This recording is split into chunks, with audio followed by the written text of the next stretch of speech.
মাস পরে উনি স্বাভাবিক কাজকর্মে ফিরে যেতে পারবেন, সেক্ষেত্রে কি আমরা ধরে নিতে পারি যে 3 মাস পরে উনি পুরোপুরি ক্রিকেট খেলতে পারবেন? এক্স্যাক্টলি, এটা অ্যাকচুয়ালি আরো কিছু উনি বলবেন, কিন্তু বিষয়টা না, উনি কিন্তু এই 3 মাস কিন্তু আন্ডার অবজারভেশনে থাকবেন।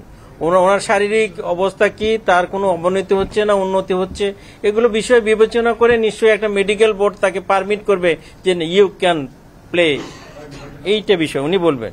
3 মাস পর এই যে এখন যে সময়টা, সে কিন্তু উনি বাথরুমে যেতে পারবেন, কেউ একজন সাথে থাকা উচিত। এখন যে তাকে 48 ঘন্টা 72 ঘন্টা পরে তাকে কিন্তু আমরা অনেক সময় এখনো হয়তো অবজারভেশন, উনি হয়তো যে কোনো একটা ভালো হসপিটালে যেতে চাইবেন, থাকতে পারেন, আমরা 5 দিন পরে রুগীদের ছেড়েই দিই। ছেড়ে দিয়ে বলে তুমি কিন্তু 1 সপ্তাহ হাউসে রেস্ট থাকবা, হাউস বাসায় বসে বসে টিভি দেখো, গল্প করো, টেলিফোনে কথা বলো, অসুবিধা নেই, বাইরে যেও না, ঘরের মধ্যে হাঁটাহাঁটি করো। তারপরে আস্তে আস্তে তুমি হাঁটা শুরু করো, তুমি সিঁড়ি ভাঙো, আস্তে ভাঙো। একটা ফরেন বডি দিয়ে তুমি পথ খুলে দিয়েছ, বডি সেটাকে আত্মস্থ করতে হবে, তো সে আত্মস্থ করার জন্য সময় দিতে হবে। আমি এক্সাম্পলটা তামিমকে বলেছি, আজকে প্রেগনেন্ট হলে কালকে বাচ্চা বিয়ে হবে না, বাচ্চার হাসিমুখ দেখতে হলে 9.5 মাস ওয়েট করতে হবে। 6 মাসের যদি সেটা বের করতে চাই, সেটা অ্যাবর্শন হয়ে যাবে। প্রত্যেকের একটা টাইম কোর্স আছে, এটা আমাদের খেয়াল রাখতে হবে। ওটা খুব বেশি ফোর্স করা উচিত না।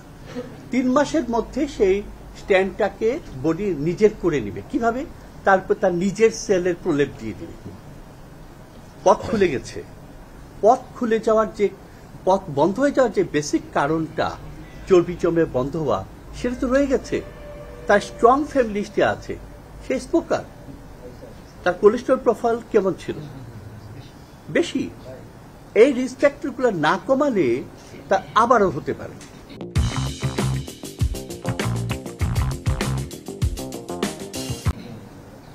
আমি তো পথ খুলে দিয়ে মানেই তো তার পুরো চিকিৎসা শেষ হয়ে গেল না। আমি আমার রুগীদের বলি এরকম কাজ করার পরে যে দেখো, সৌন্দর্য তৈরি করে দিলাম, সেই সৌন্দর্য ধরে রাখার দায়িত্ব কিন্তু তোমার নিজের। তামিমকে বলেছি আমলনামা কিন্তু আমারটা আমার হাতে, আমি তো উপদেশ দিয়ে খালাস, আপনাকে সেটা মানতে হবে। তো জোর করে কিন্তু আমি কিছু করতে পারবো না। আর দিস ইজ বোনাস লাইফ। আমি একটা জিনিসে আপনাদের দৃষ্টি আকর্ষণ করছি, তামিম কিন্তু এই যে স্টেন্টিং করে দিয়েছে, এটা সাংঘাতিক ভালো কাজ, বুঝলাম। তার যে কার্ডিয়াক অ্যারেস্ট হয়েছিল, যে ডাক্তারগুলো তাকে আধা ঘন্টার মতো যে সিপিআর দিয়েছে, সেটা যদি না দিত, আজকে তার এলভি ফাংশন ভালো থাকতো না, আজকে তার ব্রেন ড্যামেজ হয়ে থাকতো। It is so important.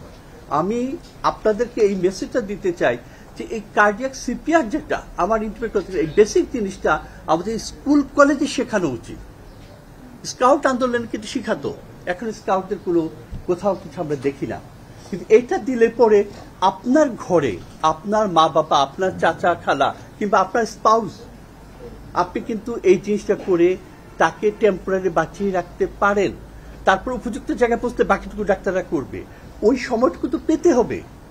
আমি বলেছি কি, যদি আমার হার্ট স্ট্রোক থাকে, আমার 1 মিনিটের মধ্যে আমি জ্ঞান হারাবো, 3 মিনিটের মধ্যে আমার অর্গানগুলো আস্তে আস্তে শাটডাউন করা শুরু করবে, 5 মিনিটের মধ্যে আমার ব্রেন এবং হার্ট দুটো ড্যামেজ হয়ে যাবে, 9 মিনিট পরে কোনো চান্স নাই ফেরত আসার।